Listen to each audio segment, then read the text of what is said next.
In the quiet glow of his laptop, Brad sat, swallowed up by silence, watching a scene that seemed to shatter everything he knew. There, on the screen, was a woman with short, curly blonde hair, the kind of look his wife Marie always had. She was smiling, full of excitement, as she walked into a room with a younger, taller guy. This guy was all muscle and smiles, a clear head taller than Brad and just as solid, but leaner. As the two got closer, the guy took off his shirt, showing off a body that Brad couldn't help but notice was in pretty great shape. The sparks between them were obvious from the get-go. The woman, his Marie, didn't hold back, especially when her clothes started coming off, revealing the fancy lingerie set Brad remembered all too well. It was the same set Marie wore on their 25th anniversary, a night Brad had planned to be perfect, filled with dinner, dancing, and love at a fancy hotel. That night had been special, a celebration of their many years together, ending with them making love, wrapped up in each other. Brad had loved seeing Marie in that lingerie, thinking it suited her perfectly. Now, watching this video, those happy memories felt ruined. The video kept going, showing Marie and this guy getting more and more into each other. It was a side of Marie Brad had never seen before. Wild, eager, completely different from the gentle, loving wife he knew. They had always been about soft, caring love, the kind that left them feeling close and happy. But what he was seeing now was the complete opposite. It was raw and intense, nothing like the love they shared. Seeing Marie with someone else, in a way he never thought possible, hit Brad hard. It was like he didn't even know her. They had shared a life, a bed, a love that he thought was deep and unshakable. But this video showed him a whole other side of Marie, a passion and desire he couldn't satisfy. It was a tough pill to swallow, realizing that their love, as he knew it, was gone. Brad was left to face the wreckage of his marriage, feeling lost and alone in the aftermath. He focused hard on the video and barely noticed his phone beep, showing he got a text from his wife. He stopped the awful video to read the message, then went straight to the store from work.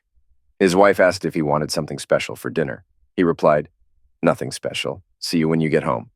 He planned to add "love you" at the end, but seeing her betray him made his heart cold. She texted back, "Okay, see you at home. Love you, baby." "Yeah, right," he muttered bitterly. He checked the time and knew she'd be home in about an hour. Marie is 52 years old. She works as an administration assistant a few miles away at the admissions department of the local community college. She's worked there for a few years after leaving her previous job as a secretary for a small company. She goes to work later than Brad and gets off later, so he's usually home before her if he doesn't have to work overtime. Brad Kindelson is a 55-year-old financial analyst, working at his firm for the past dozen years. His job is stressful at times. Some of the firm's customers are well-off businessmen, understandably concerned about their finances. So he devotes all his energy and concentration to his clients during working hours. He also has to travel occasionally, which was why he finally found out about his wife's cheating. A few months ago, he finished one of his required business trips to a nearby city. He usually took a plane but drove this time instead. It was close enough from home and took about the same amount of time. On the way home, he decided on the spur of the moment to stop by the old cabin he and Marie owned to check on it. It was a small, rustic, one-bedroom vacation cabin in the hills, 45 minutes from their house. It had electricity, a working well, a small propane stove for cooking, and a fireplace for heat. Other than that, it lacked any other amenities. Her late father used to own it, and her mother left it to Marie after she died. Since they acquired it, they only stayed there 3 times in 10 years. The last was 2 years ago when they stayed there for a quiet weekend of solitude. Since they almost never used it, Brad was thinking about selling it. He knew they wouldn't get much. It's not in the best condition, but was located near a scenic lake on 1 acre of land in a small cluster of similar cabins. Unfortunately, there was no security, just a chain-link fence along the dirt road leading to the cabins. A retired farmer owned the land and built the cabins, selling them to fund his retirement. Brad wanted to check if anyone was squatting or had broken in. As he drove up the dirt road, he wondered who would want such a remote cabin. Maybe hunters or an elderly couple like them for a weekend getaway? They kept a key under a specific rock in the garden, which Brad used for entry. Inside, he checked the water and found the well was working. In the bathroom, he noticed the shower curtain wasn't pushed all the way, unlike when they were last there. There were faint soap stains around the sink, which he remembered cleaning. Brad realized someone must have been there since he and Marie visited 2 years ago. Nothing was broken or missing, but chairs were moved in the kitchen and minor changes were in the bedroom. He checked around but didn't see anything else unusual. There were faint tire tracks in the driveway, but he couldn't tell how old they were. Other cabins were empty, and it seemed like nobody had visited in years except for the tire tracks. After checking for half an hour, Brad wondered what to make of it. Maybe there was a simple explanation. Did Marie come here and forget to tell him? It was hard to believe, but he had to consider it. If a squatter broke in, why wasn't anything damaged or out of place? If troublemakers had come, they would have left a mess and not bothered to put things back where they belong. The shower curtain was almost in place, just not completely pushed aside. Whoever was there took care to make it seem like nobody had been there. It was only because Brad was meticulous that he noticed the difference. For some reason, he chose not to tell Marie. He wasn't usually suspicious, but something felt off. He trusted his wife. They'd been together for years. But this was too strange to ignore the possibility that she knew something and wasn't telling him. He didn't want to confront her yet, not wanting to sound like he didn't trust her. Since it was just a feeling, he needed more proof before asking her about it. After that odd visit, Brad bought a pricey set of surveillance cameras. He installed them discreetly, one by the porch, one in the living room overlooking the kitchen, and the last in the bedroom, angled to see into the bathroom if the door was open. Without telling Marie, he started driving to the cabin every weekend to check the recordings. Since it only took 2 hours round trip, he could easily make excuses for his absence. In fact, Marie was away more than he was, shopping or visiting friends or spending time at the health spa she joined last year. She had lost weight and toned up, looking good for her age. The cameras were motion activated, so the first 2 times he found nothing recorded. He was starting to think it was a waste of time. But on the third visit, there was footage. He hurriedly downloaded it and watched at the kitchen table before heading home. His heart sank when he saw his older, bottle-blonde wife and a much younger guy step out of a sports car in front of the cabin. They were smiling and laughing like old pals as they walked up to the door holding hands. Just like before, Marie got the key from under the rock and let them in. Brad's hands were clenched as he watched them enter the living room.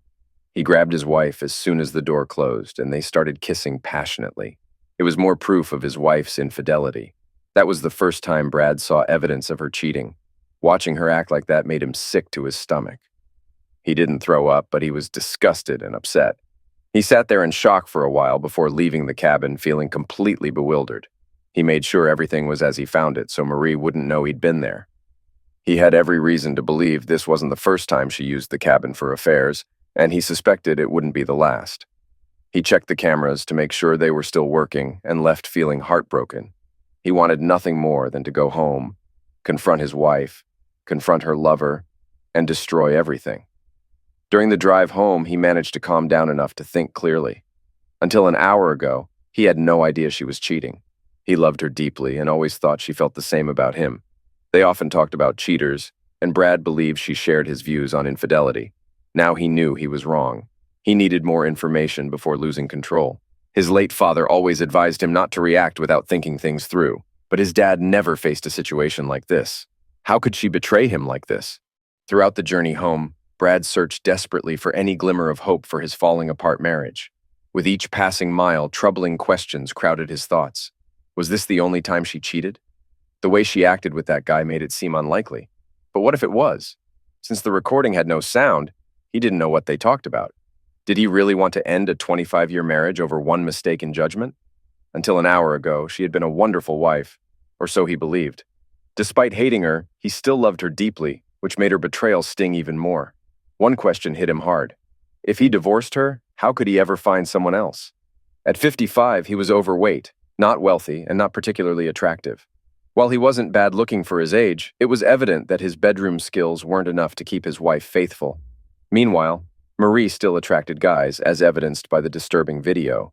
She was still attractive for her age, and there were likely many men interested in her. But what about him?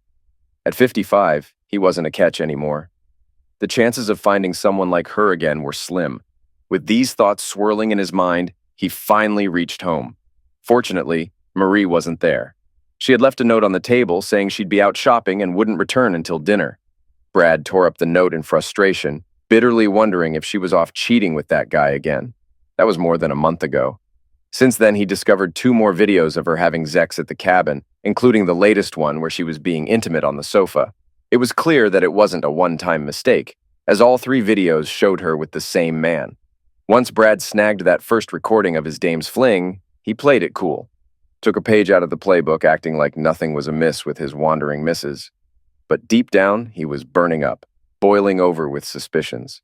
So he started paying attention, real close attention.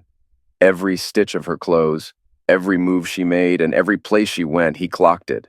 No private dicks for Brad, nah. He wanted to keep his cards close. Just slipped a GPS tracker into Marie's ride, and bingo, he's got her mapped out on his computer screen like a hawk, eyeing its prey. Her routine seemed squeaky clean, except for the occasional shopping spree and her gym visits. Brad played hooky a few times, tailed her after work. Home, sweet home, was her usual stop, unless it was a workout day. But it was that fancy health spa where she clocked in the most hours outside the homestead. Months rolled by, and Brad noticed something fishy. Marie was pumping iron like never before. She'd always been a looker, no doubt about it, but now she was tighter than a drum, all toned up and slimmed down. Brad played the supportive hubby, cheering her on as she signed up for workout classes at the spa. He even applauded her progress, blind fool that he was. Then it hit him like a ton of bricks. That health spa wasn't just a gym, it was her rendezvous spot. The man in the video clearly spent a lot of time at the gym, evident from his muscular physique. Brad decided to tail his wife from work and got there before she did. He observed her entering and even saw her working out because the building had large windows at the front and good lighting. He parked his car discreetly at a distance and watched her interacting with the staff. It didn't take long to notice her friendliness with a particular young man who had short, dark hair and a strong build. Brad took some pictures with his digital camera. He waited for her to leave and observed as she walked out the front door with the young man. They exchanged a few words by her car, having a friendly conversation that appeared normal. They seemed at ease chatting, and whatever the guy said made Marie laugh. She even placed her hand on his arm as they talked. As she was about to leave, he put his arm around her waist and gave her a quick kiss on the cheek. Marie smiled up at him affectionately. Brad drove home, locked himself in his office, and looked up the guy on the SPA's website. His name was Oscar Pifford, 28 years old, working as a personal trainer. Over the next few days, Brad spent time parked in front of the spa. He observed Oscar flirting with Marie when she arrived, giving her a lot of attention during her workouts, and escorting her to her car when she left. It was clear they were very familiar with each other. Oscar seemed to flirt with many women and was likely a playboy. Despite the age gap, Marie was an attractive, mature woman. He probably flirted with her during her workouts, found her receptive, and pursued her. Once they were involved, it was likely Marie's idea to use the cabin as their secret rendezvous spot. Brad begrudgingly acknowledged his wife's cunning choice. Using their house for her affair was risky because of nosy neighbors.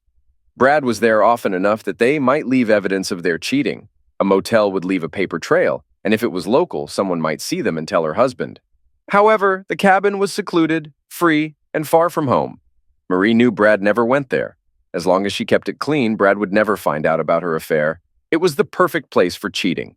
If he hadn't checked on the place after his trip, he still wouldn't know about her betrayal. Despite finding the first video a week ago, Brad managed to hide his bitterness. It was hard not to confront her, but he left the house when he felt angry. He wanted to give himself time to plan. After watching the latest video of Marie with her lover, he was furious. He kept his cool, even though she seemed to enjoy cheating. Even if she ended it, Brad didn't think he could stay with her. He couldn't understand why she treated him with such disrespect. No matter how much she apologized, Brad couldn't forgive her. Hiding his knowledge gave him time to prepare. As a numbers guy, he knew how to safeguard his assets in case of a split. With a hefty stash in the bank, he figured she wouldn't be walking away with half of squat. He harbored fantasies of leaving her destitute, but reality slapped him back. Ruining her and roughing up her lover danced in his mind, but he wasn't cut from that cloth. Violence? Nah, that would be playing right into the cops' hands, and he wasn't keen on cozying up to a jail cell. Sure, he was seething, but he wasn't some gumshoe or a mobster with connections. Just a regular Joe trying to keep his family ship from sinking. So he plotted his payback, meticulously, all the while gearing up for the inevitable divorce.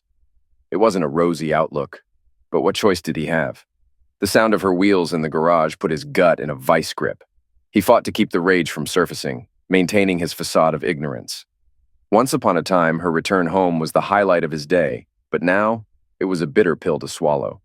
She waltzed into the kitchen, looking sharp as ever in her office getup. A picture of sophistication, with her permed hair and a smile that once made his heart flutter. Hey, honey, she chirped, groceries in tow. How's it hanging? A-okay, he replied with a tight smile. Starving, though. Got some steaks. Fire up the grill. I'll toss together a salad. Sounds like a plan, she agreed, heading for the kitchen, unaware of the storm brewing beneath her husband's calm exterior. He put on a calm expression and went out to the deck to handle the grill. It was hard to act normal after watching her latest cheating video. He used to enjoy when she came home so they could eat, share their day, and spend the evening together. Now he didn't see her in a positive light, and her presence upset him. He no longer saw her as his wife, just an aging woman involved with a younger lover. Despite this, he couldn't help but admire her acting skills. After treating him terribly, Marie came home each day acting cheerful and loving. If you didn't know better, you'd think she was the same faithful wife she always was. Of course, they were both pretending, but she was much better at it. For him, pretending was almost unbearable. Several times in the past few weeks, he almost let his anger out on her, but he managed to hold back. It was fascinating how she could keep her two lives separate. On one hand, she was cheating on him regularly, but at home she acted like a normal, faithful wife. Brad couldn't see any signs of her affair, no indication that she was sleeping with another man regularly. What was even more confusing was that she was offering him regular sex now. Before her affair, he had to practically beg for it. Now she was initiating it, even encouraging him in the morning. Brad knew it was just pity sex to ease her guilt, but after seeing her with her lover, he doubted she felt guilty anymore. He used to think she was honest, but now she could lie convincingly, hiding her affair without any sign of deceit. After Brad finished grilling the steaks, they dug in without much chatter. Small talk floated around like a ghost at a seance. But mostly dinner was a silent ordeal. Marie, fidgety as a cat in a room full of rocking chairs, barely touched her food, her eyes darting over to Brad like she was trying to read his mind. Brad, sensing the tension, kept his trap shut tight. One wrong word could crack his poker face wide open. Usually, they'd cap off their meal with some Java and a sweet treat. Not tonight. Brad wolfed down his food, itching to bolt. He cleared the table in record time, seeking solace in the living room and the glow of the tube. Marie trailed after him, wine in hand, plopping down beside him on the couch. Her gaze bore into him, making him wish he'd fled to his office instead. Everything cool, Brad? She piped up during a commercial break, her tone sugary sweet. Brad's stomach did a somersault. She was onto him. He fought to keep his composure, plastering on a smile. I'm peachy, he replied, trying to keep his voice steady. You seem a tad wound up today.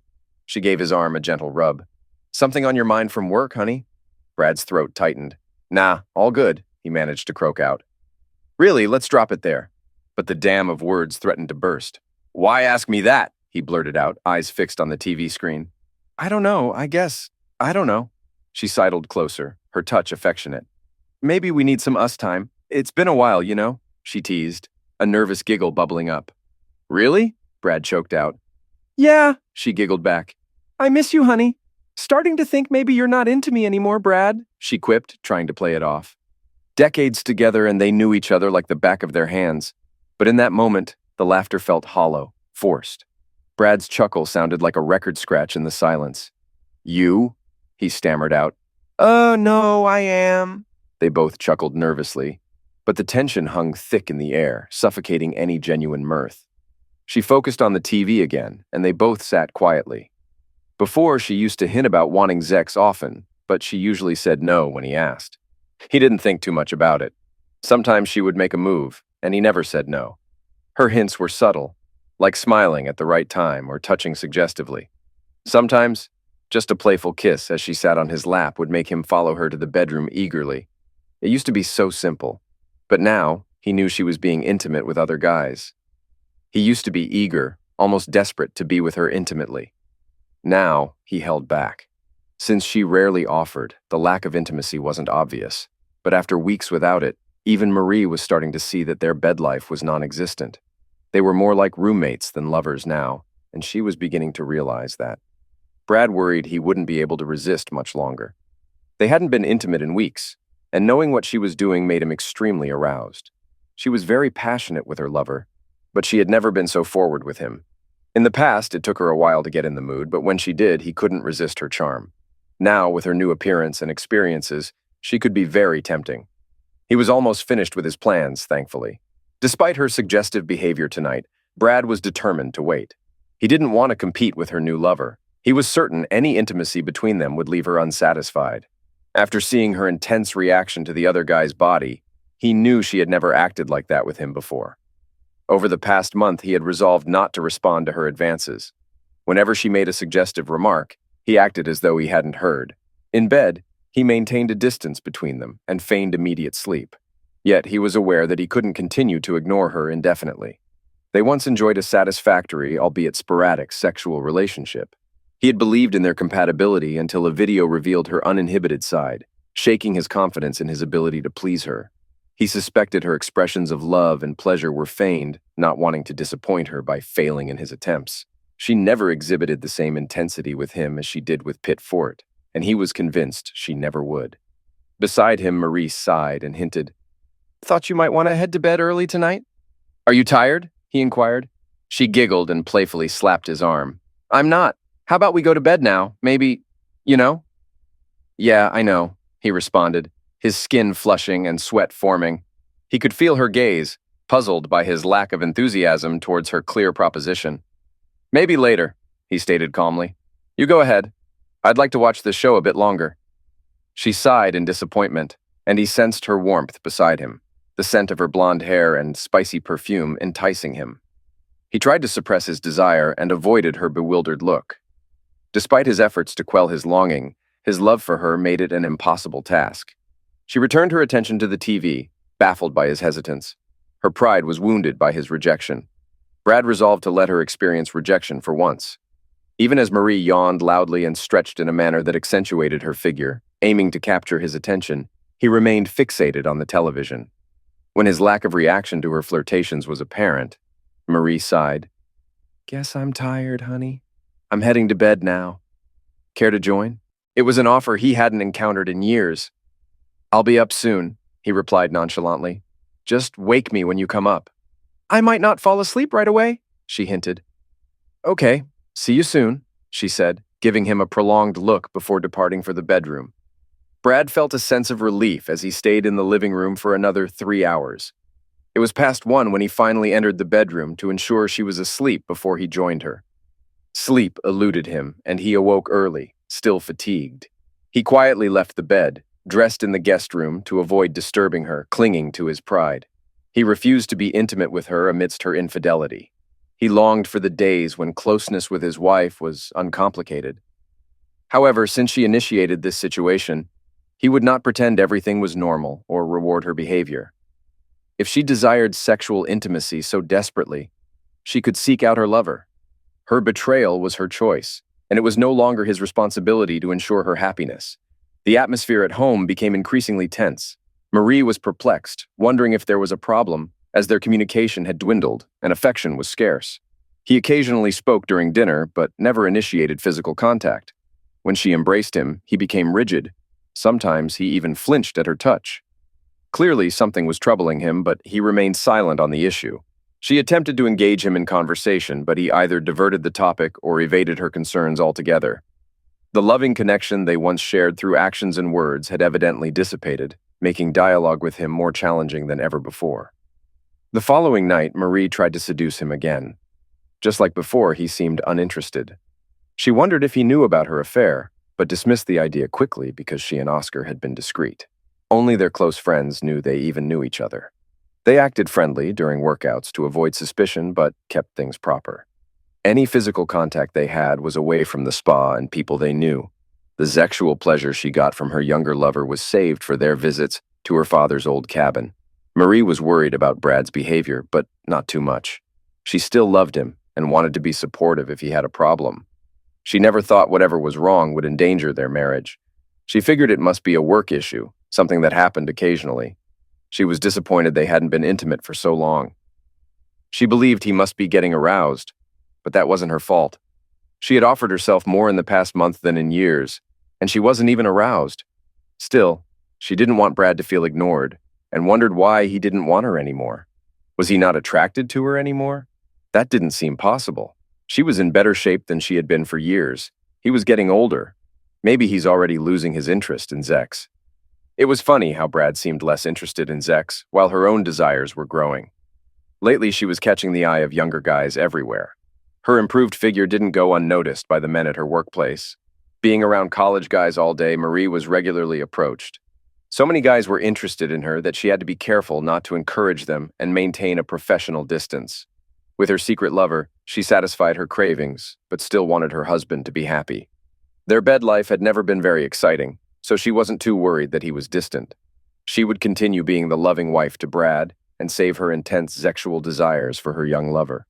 Marie knew her affair would cool off eventually, but for now, it was still passionate.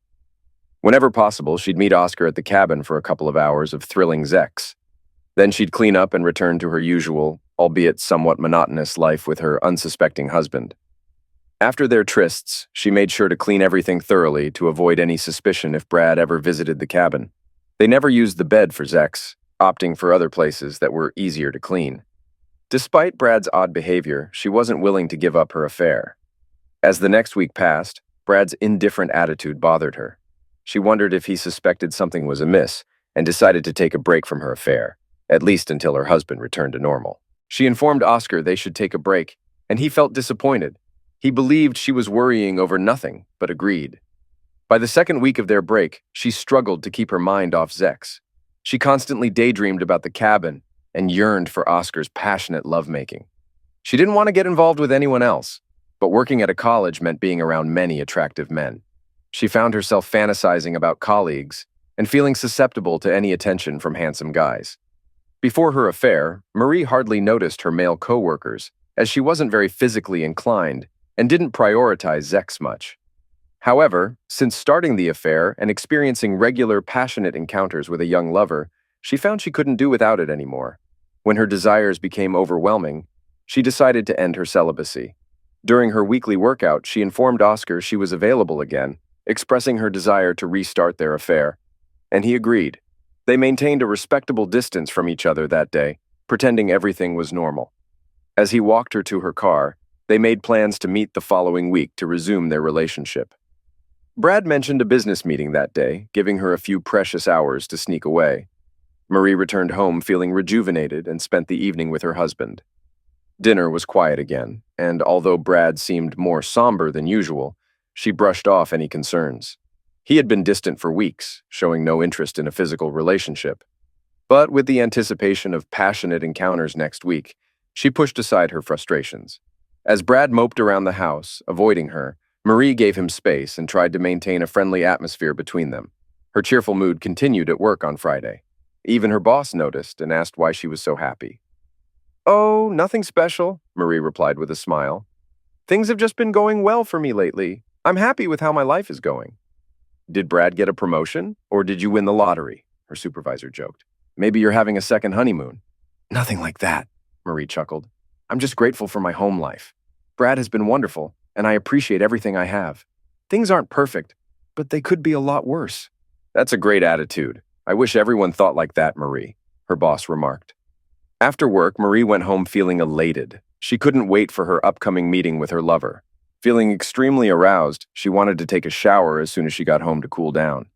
When she entered the kitchen, she was delighted to find Brad had already prepared dinner. She hugged him tightly, surprised when he hugged her back and kissed her cheek.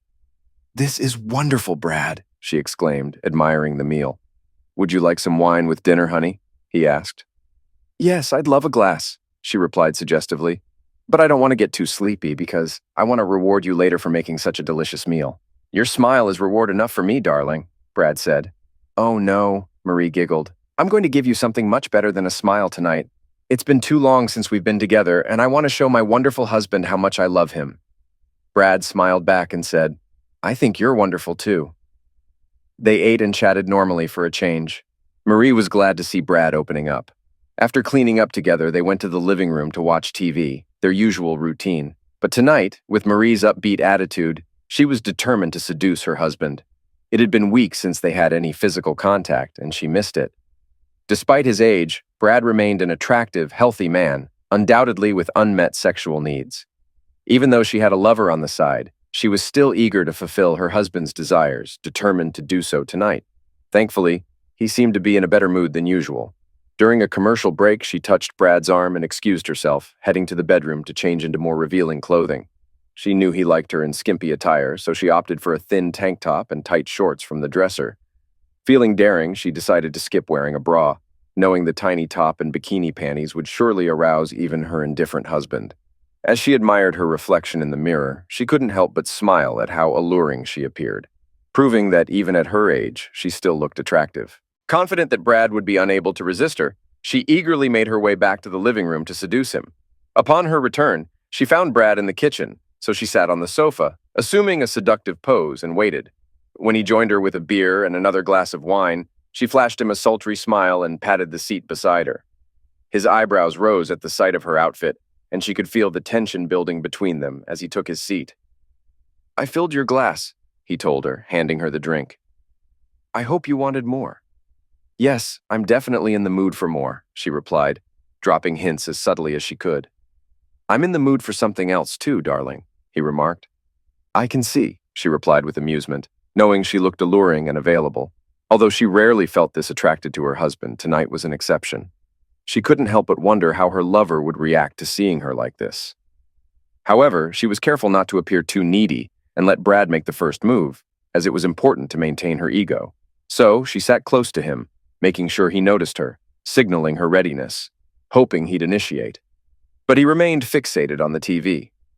Eventually, she inched nearer, sipping her wine and attempting to cuddle up to him. She even rested her head on his shoulder and gently rubbed his arm, expecting him to respond. But he still didn't look at her. As the next show started, she began to feel tired and frustrated with his indifference. Despite feeling drowsy from the wine, she didn't realize Brad had slipped a sleeping pill into her drink. Soon enough, she drifted off on the sofa, only to wake up later in the dark, covered with a blanket, with Brad nowhere to be seen. Confused and half asleep, she mumbled to herself, noticing it was 4 a.m. Without changing, she crawled into bed next to him, feeling exhausted and annoyed. The next day, she felt resentful about his lack of attention, thinking he missed out on an opportunity for intimacy. She got up late, realizing it was nearly noon, and found Brad in the kitchen. "Morning, honey," he greeted her cheerfully. "Want some coffee?" "Yeah, sure," she replied flatly. "What happened last night?" "You fell asleep," he explained with a smile. "I figured you had a tough week and were tired. You looked so peaceful, I didn't want to wake you." "You should have woken me," she said, slightly irritated. "I know," he replied vaguely. "By the way, Marie, how about we go away for the weekend?" "Go away?" she echoed, still groggy and confused. "Yeah, let's go to the cabin for a couple of days," he suggested with a grin. "We've both been working hard lately and haven't spent much time together." Marie tried to clear her head as she sipped her coffee. "The cabin? We haven't been there in years." "I know, but we could use some time together, you know?" Brad persisted. "It's so peaceful there, I bet we can reconnect and have some fun." "Fun?" she repeated, still trying to wake up fully. Marie's mind cleared as her eyes suddenly opened. Was he suggesting they have sex? After leaving her hanging last night, she wasn't expecting this. "Fun, huh?" she asked. "Yeah," Brad chuckled. "I know I'm not that romantic, but maybe if we break from our usual routine, something might click. It's just for the weekend since we both have work on Monday, but it could be fun. What do you think?" Marie shrugged. "I guess so. We need to go to the store and get some things." "I already got everything yesterday," Brad said. "Well, aren't you prepared?" Marie teased. "Yeah, always prepared," he laughed. "I think we should clean up, get dressed, and head out. Let's start our weekend right now." As Marie thought about it, she grew more anxious. Why not? A weekend away with her husband might help their relationship. The way he was talking, she might even get to seduce him. "Okay, let me change and pack a bag," she said. "Great," Brad exclaimed eagerly. "I already have my stuff packed. I'll put it in the car and we can leave shortly." On the way to the cabin, Marie tried to use her cell phone, but found it wasn't working. "Oh, darn it," she said, punching buttons on the phone. "I thought it was charged up, but I guess the battery is dead." "That's okay, sweetheart," Brad reassured her. "You can use mine if you want." "No, it's okay. It's nothing important. I'll just wait until we get to the cabin and charge it up." An hour and a half later, they arrived at the cabin, put the food in the fridge, and made sandwiches. Marie felt happy, but a little apprehensive. As she looked around the small cabin, she searched for any signs of her affair. But as they settled in, she didn't see anything unusual, and Brad didn't notice anything either. After finishing their food, they took a walk around the lake, talking, laughing, and enjoying the beautiful surroundings. Brad held her hand, pointing out things he wanted her to see. He even hugged her a couple of times and caught her when she tripped. He was friendlier than he had been in months, and Marie was thrilled. It felt so good that she almost felt guilty knowing she would be cheating on him in this very place in a few days. The afternoon was great, and the evening was even better. Marie hadn't felt this close to her husband in a long while. Once they returned to the cabin, she took a risk and kissed him. He welcomed her affection. When it got dark, Brad played some music, and they opened a bottle of wine. As they drank, he shared funny stories from their past years of marriage. Marie, feeling a bit tipsy, tried to encourage him to hold her. When he wrapped his arms around her slim body, she felt anticipation building within her. The romantic ambiance persisted when they went to bed. Unlike at home, they lay side by side tonight, tenderly kissing and caressing each other. Marie was eager for her husband to make love to her finally. "It's been so long, please, honey," she whispered, parting her legs invitingly. "Don't tease me anymore. I'm yours. Go ahead and take me. I'm so ready," she urged. "You are," he teased back. "God, yes, I could scream. Can't you tell?"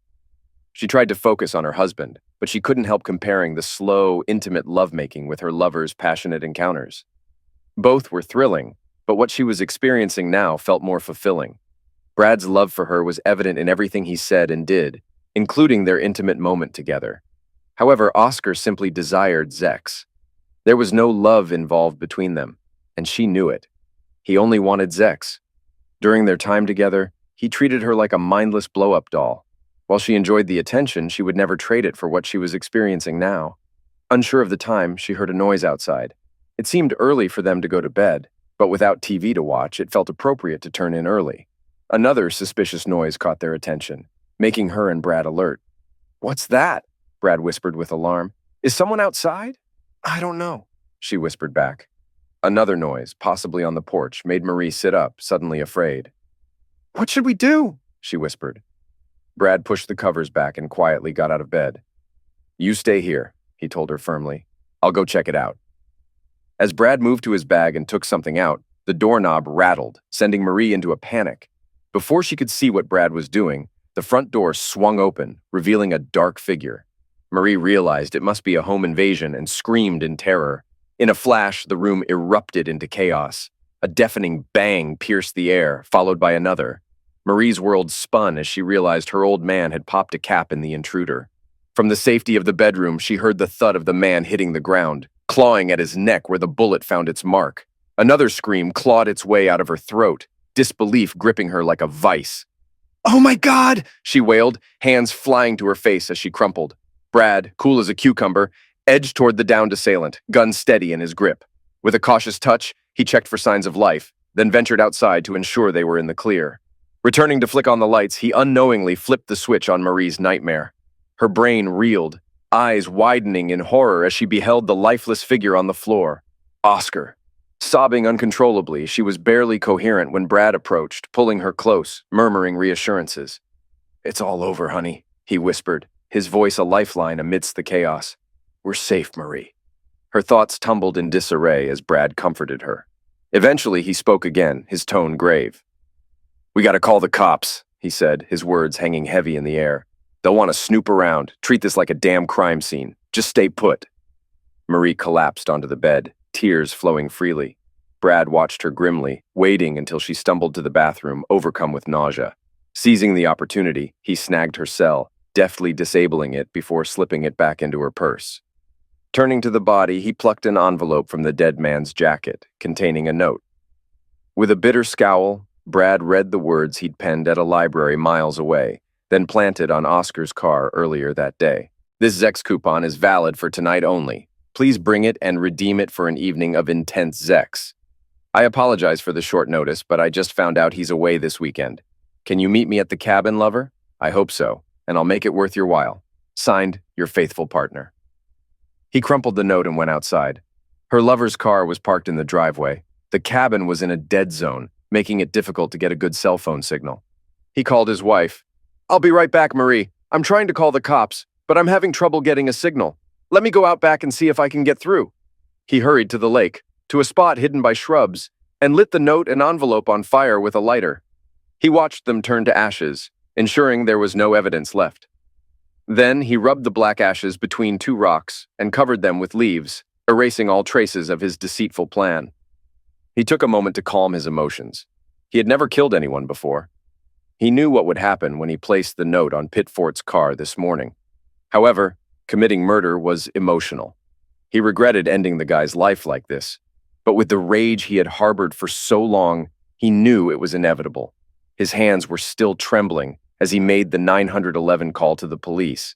Now, it was up to him to keep his nerves steady and let the situation unfold. He had already taken down all the surveillance cameras and hidden the videos in a place where nobody would ever find them. It was fortunate that he kept his knowledge of her affair to himself. Once the cops started questioning his wife, everything would come out. Even if she didn't confess, it wouldn't take long for the police to discover she was a member of the health spa where he worked, linking her to her lover. The police arrived in less than an hour. Brad was waiting for them and admitted to shooting him. They confiscated his gun and bagged it as evidence. When asked, he assured them that he hadn't moved or touched the body since the shots were fired. His wife corroborated the same story. The cops became immediately suspicious when they learned the intruder used a key to open the door. How did he know it was there? Brad explained about the key but claimed ignorance. However, when they questioned Marie, she broke down almost immediately. She confessed that she and Pitfort had been there before. Brad pretended to be shocked, and his acting seemed convincing as the cops exchanged suspicious glances. Both were taken to the station for questioning. The forensic team arrived soon after and meticulously examined the cabin. At the station, Brad contacted a lawyer he had used before. Following the lawyer's instructions, he refused to say anything further until the lawyer arrived. On the other hand, Marie spilled everything. She was devastated by her lover's death and bewildered by how it had happened, losing all control. The cops capitalized on her vulnerability to extract details about her affair spanning months. Brad didn't mind her confession. She was unaware of his ambush and couldn't disclose anything incriminating. After spending a long night and part of the next day in custody, both husband and wife were released, but instructed not to leave town. Despite weeks of questioning and investigations, no incriminating evidence was found regarding the shooting. Brad sensed their suspicion, but lacking evidence, they had to classify the shooting as justified homicide. Breaking into someone's home in the middle of the night was undoubtedly a crime, and any jury would likely side with the homeowner. Although there were lingering questions, the jury would likely give the homeowner the benefit of the doubt. Brad took his wife home on Sunday. She was distraught and kept apologizing for cheating until he finally told her to stop. He already knew about everything and maintained a confused look as she confessed all the details. He regretted having to end the young man's life, but saw no other way to get rid of him and restore his pride. Returning to work on Monday, he left his wife to deal with her own issues. She was a wreck when he returned home. A neighbor was there to support her, preventing her from losing her composure. That evening, after a brief dinner, he confronted her about the affair. She cried throughout, offering the typical excuses and pleas for forgiveness. Her excuses fell on deaf ears, and he served her with divorce papers on Thursday at home. She hadn't returned to work and nearly collapsed upon receiving the divorce papers, having lost both her husband and lover in the same week. Brad, concerned for her well-being, took her to the emergency room as she cried uncontrollably, packing a suitcase for her. She pleaded with him to stay and forgive her, asking, "What am I going to do now?" With little sympathy, he responded, "I don't know. We're getting divorced, Marie. You're no longer my concern." Despite her declaration of love, Brad callously retorted, "Just go find another lover, Marie. You seem to have no trouble finding them. Just make sure he's as well endowed as the one you were involved with." His harsh words left her inconsolably sobbing as he departed, never to return to the home. Though Brad was never charged with a crime, authorities kept a close eye on him, questioning acquaintances about the homicide. The suspicion cast a shadow over his career, leading him to eventually leave his job. However, he soon found another position and managed to stay afloat financially. They sold their house and cabin, splitting the proceeds. Brad received half of the marital assets and kept additional funds hidden from Marie. With her lawyer investigating their finances, he had to maintain a lower standard of living and remain vigilant for anything incriminating. Despite the shooting and divorce, Brad carried on with life. He started an exercise routine at home, improving his physique and losing weight. He stayed in touch with his daughter, who hoped for reconciliation, but he firmly declined. Despite insecurities about his attractiveness, Brad began dating older women, finding companionship and enjoyment in their company. It took some time, but he eventually built up the courage to ask someone out, finding solace in socializing and reconnecting with female company. He wasn't ready for another long-term relationship yet. With a successful career and many good years ahead at 55, he still attracted female attention. In the months following his divorce, he found himself less lonely than expected. While he adjusted to normal life gradually, Marie spiraled into depression, struggling to overcome the shock of the events. Her once carefree attitude toward sex, life, and love vanished. Despite her lingering love for her husband, who divorced her, and the loss of her younger lover, she couldn't regain control of her emotions to seek companionship. The vibrant bed life she once enjoyed disappeared after the divorce and seemed irretrievable. Regular therapy sessions and medication helped her cope with her mental health struggles, while her declining physical health led her daughter to arrange medical care. She stopped exercising and gained weight, becoming increasingly reclusive and abandoning the spa that initiated her troubles. Brad learned from friends that she planned to move out of state to escape the harsh gossip surrounding her affair.